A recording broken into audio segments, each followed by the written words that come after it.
साथियों नमस्कार, स्वागत है आपका। साथियों आज से हम हिंदी कहानी की शुरुआत कर रहे हैं। अगले कुछ वीडियो में आपसे हिंदी कहानी के कालक्रमानुसार विकास पर महत्वपूर्ण चर्चा होगी। उसके बाद आपको हिंदी कहानी के महत्वपूर्ण प्रैक्टिस सेट उपलब्ध कराए जाएंगे जिसमें विगत परीक्षाओं के प्रश्न भी सम्मिलित होंगे, आने वाली परीक्षाओं के दृष्टिगत महत्वपूर्ण प्रश्न संकलित होंगे। तो आज से हम हिंदी कहानी पर चर्चा अगले कुछ वीडियो में करेंगे। साथियों चलिए आज की चर्चा शुरू करते हैं। चर्चा शुरू करने से पहले आपसे पुनः एक बार आग्रह है, जो भी साथी चैनल पर नए हैं प्लीज़ चैनल को सब्सक्राइब जरूर करें और बेल आइकन पर ऑल सेट कर दें जिससे हमारे प्रत्येक वीडियो का अपडेट आपको मिलता रहे। तो चलिए शुरू करते हैं आज की चर्चा। आज की चर्चा में साथियों हिंदी कहानी के विकास के अंतर्गत प्रेमचंद पूर्व युग यानी 1900 ईस्वी से 1915 ईस्वी के मध्य हिंदी कहानी का जो एक प्रारंभिक दौर है उस पर चर्चा बिंदुवत होगी। चलिए चर्चा शुरू करते हैं। देखते हैं पहला बिंदु। साथियों हिंदी कहानी का आरंभ सरस्वती पत्रिका के प्रकाशन वर्ष 1900 ईस्वी से माना जाता है। ठीक है। शुरुआती काल में कहानी के लिए किस्सा, गल्प, आख्यायिका आदि शब्द प्रयुक्त किए जाते थे। सरस्वती पत्रिका के पहले अंक में प्रकाशित कहानी इंदुमती सरस्वती पत्रिका के पहले अंक में प्रकाशित इंदुमती कहानी को आचार्य रामचंद्र शुक्ल एवं अन्य आलोचकों ने कहानी कहा। बहुत ध्यान देने वाला तथ्य है। आपसे मैं पुनः आग्रह करूंगा कि शुक्ल जी का कोई भी कथन बहुत ही महत्वपूर्ण आपकी परीक्षा के दृष्टि से है। सरस्वती पत्रिका के पहले अंक में प्रकाशित इंदुमती कहानी को आचार्य रामचंद्र शुक्ल एवं अन्य आलोचकों ने कहानी कहा। परीक्षा में एक बार यह प्रश्न पूछा जा चुका है, लेकिन किशोरी लाल गोस्वामी ने इसे आख्यायिका कहा। और इसके लेखक कौन है इस कहानी के? किशोरी लाल गोस्वामी ही हैं। ठीक है। अगला बिंदु देखते हैं। आचार्य रामचंद्र शुक्ल ने अपनी कहानी 11 वर्ष का समय को आख्यायिका ही कहा था। यह भी महत्वपूर्ण तथ्य है। आगे बढ़ते हैं। इंदु पत्रिका में आख्यायिका शब्द प्रयुक्त होता था जबकि मर्यादा, माधुरी और विशाल भारत में गल्प शब्द का प्रयोग होता था। अब आइए साथियों देखते हैं हिंदी की प्रथम कहानी संबंधी जो विवाद है या मत विभिन्न है, उन विभिन्न मतों को हम देखते हैं। हिंदी की प्रथम कहानी संबंधी जो विभिन्न मत हैं उन पर बात करते हैं। उसमें देखते हैं पहला तथ्य, राजेंद्र बढ़वालिया ने रेवरेंड जे न्यूटन की कहानी एक जमींदार का दृष्टांत जो कि 1871 ईस्वी में प्रकाशित हुई थी को हिंदी की प्रथम कहानी माना। समय को ध्यान में रखने पर यह हिंदी साहित्य की प्रथम मौलिक कहानी ठहरती है, किंतु इसे धर्म प्रचार की रचना समझे जाने के कारण ज़्यादा महत्व नहीं दिया गया। वर्तमान साहित्य पत्रिका ने अपने शताब्दी कथा विशेषांक जनवरी-फरवरी 2000 में इसे पुनः प्रकाशित किया था। ठीक है। अब आइए अगला तथ्य देखते हैं हिंदी की प्रथम कहानी के संबंध में। डॉक्टर बच्चन सिंह ने किशोरी लाल गोस्वामी की कहानी प्रणयिनी परिणय 1887 ईस्वी को हिंदी की प्रथम कहानी मानते हैं। डॉक्टर बच्चन सिंह किशोरी लाल गोस्वामी की कहानी प्रणयिनी परिणय 1887 को हिंदी की प्रथम कहानी मानते हैं। आचार्य रामचंद्र शुक्ल 1900 ईस्वी में सरस्वती में प्रकाशित किशोरी लाल गोस्वामी की कहानी इंदुमती को हिंदी की पहली कहानी मानते हैं। यह प्रश्न परीक्षा में पता नहीं कितनी बार पूछा जा चुका है। यह है कि आप लोगों ने भी इसको देखा होगा कि परीक्षाओं में अक्सर पूछा जाता है, इसलिए बहुत ध्यान से इसको नोट कर लीजिए। आचार्य रामचंद्र शुक्ल ने 1900 ईस्वी में सरस्वती में प्रकाशित किशोरी लाल गोस्वामी की कहानी इंदुमती को हिंदी की पहली कहानी कहा है, उसको पहली कहानी मानते हैं। ठीक है। अब देखिए अगला महत्वपूर्ण तथ्य। यहाँ एक एक तथ्य से आप समझ लीजिए एक एक प्रश्न आपका महत्वपूर्ण प्रश्न जो कि परीक्षा में हमेशा पूछा जाता है बन रहा है। बहुत ध्यान से इसको नोट करिए। राजेंद्र यादव ने अपनी पुस्तक कहानी स्वरूप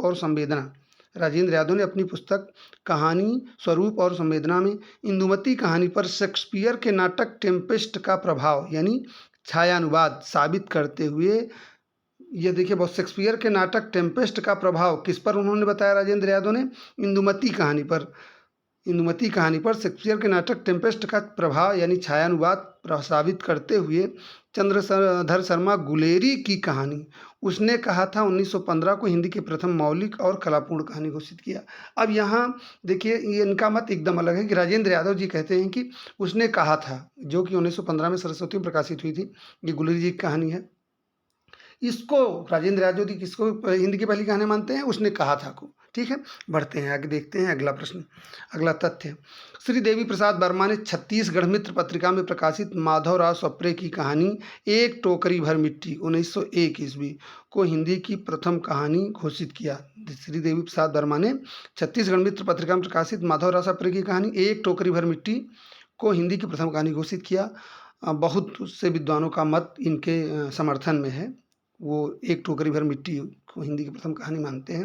लेकिन चूंकि यहाँ विद्वानों का मत विभिन्न है, तो प्रश्न क्या पूछा जाता है आपसे? प्रश्न जब पूछा जाता है तो किसी विद्वान को संदर्भित करके पूछा जाता है कि आचार्य रामचंद्र शुक्ल ने हिंदी की प्रथम मौलिक कहानी किसे माना है, या डॉक्टर राजेंद्र यादव ने हिंदी की प्रथम मौलिक कहानी किसे माना है। ठीक है, इस तरह से प्रश्न पूछा जाएगा, इसलिए भ्रम की स्थिति नहीं रहेगी।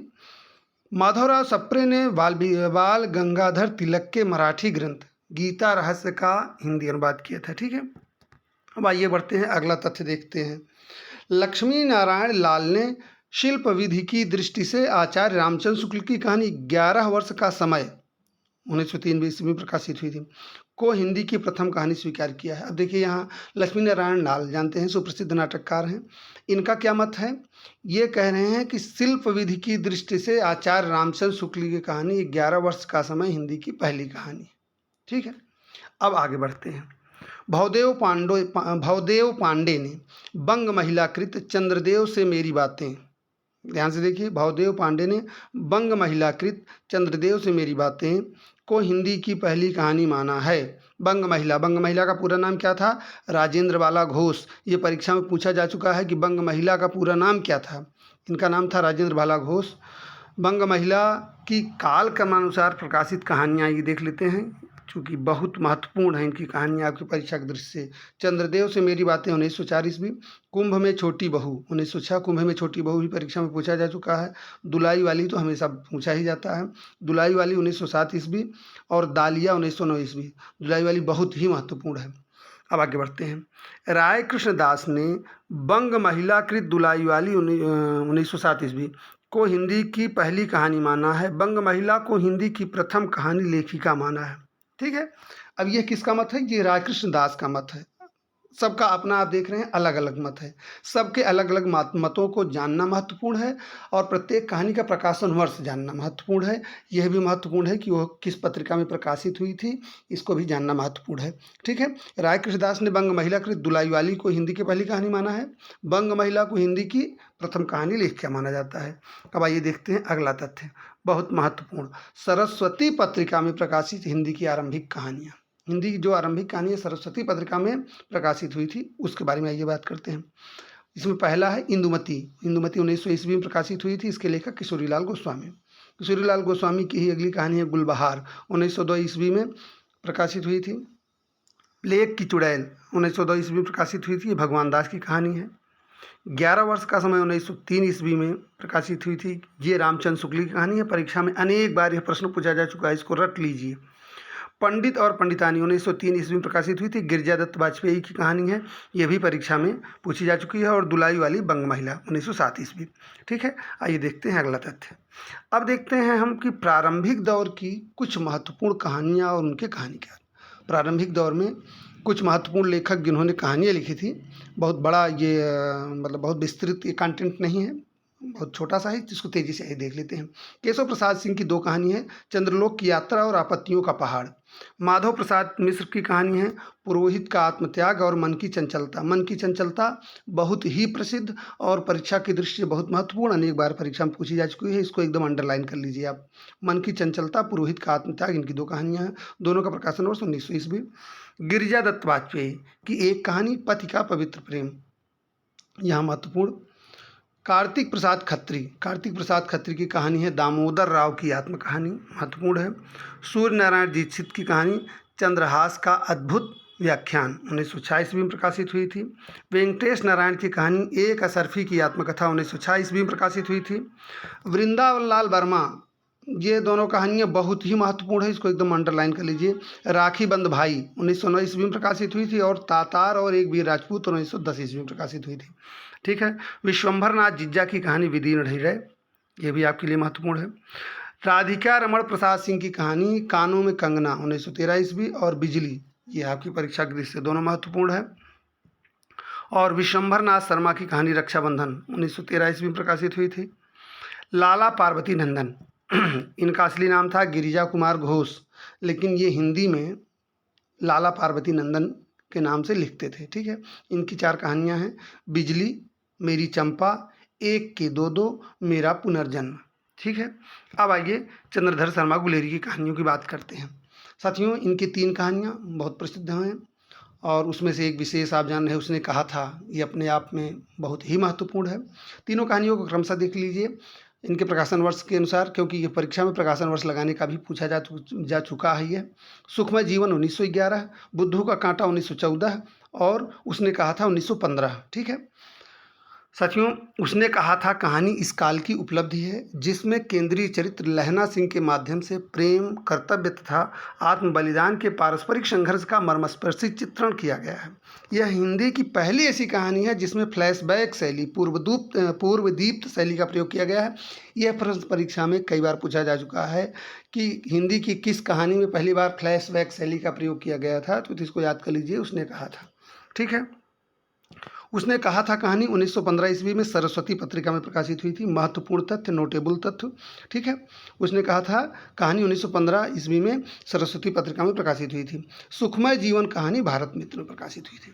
ठीक है डॉक्टर, अब आइए 2 महत्वपूर्ण कथन देखते हैं जो आपकी परीक्षा की दृष्टि से उपयोगी हो सकते हैं। डॉक्टर नामवर सिंह ने कहा है कहानी छोटे मुंह बड़ी बात करती है। ठीक है, और अगला कथन मुंशी प्रेमचंद का है। मुंशी प्रेमचंद जी का कथन है, मोपांशा, अनातोले, चेखव और टॉल्स्टॉय की कहानियों को पढ़कर हमने फ्रांस और रूस से आत्मिक संबंध स्थापित कर लिया है। हमारे परिचय का क्षेत्र सागरों, द्वीपों और पहाड़ों को लागता हुआ फ्रांस और रूस तक विस्तृत हो गया है। ठीक है, तो साथियों आज के वीडियो में इतना ही। अगले वीडियो में हम प्रेमचंद युग में प्रकाशित हिंदी की कहानियाँ और उनके विकास की बात करेंगे। तो आज के लिए इतना ही। एक बार पुनः आग्रह, जो भी साथी हिंदी विषय से TGT, PGT, net, JRF, assistant professor, LT grade, GIC प्रवक्ता परीक्षा की तैयारी कर रहे हैं, वो प्लीज़ चैनल को सब्सक्राइब करें, चैनल से जुड़े रहें। हम आपकी परीक्षा के लिए संपूर्ण प्रामाणिक और महत्वपूर्ण पाठ्यक्रम के साथ चैनल पर मिलेंगे, उपलब्ध कराएंगे। तो फिलहाल आज के लिए इतना ही, मिलते हैं अगले वीडियो में प्रेमचंद युग की कहानियों के साथ। तब तक के लिए धन्यवाद, नमस्कार।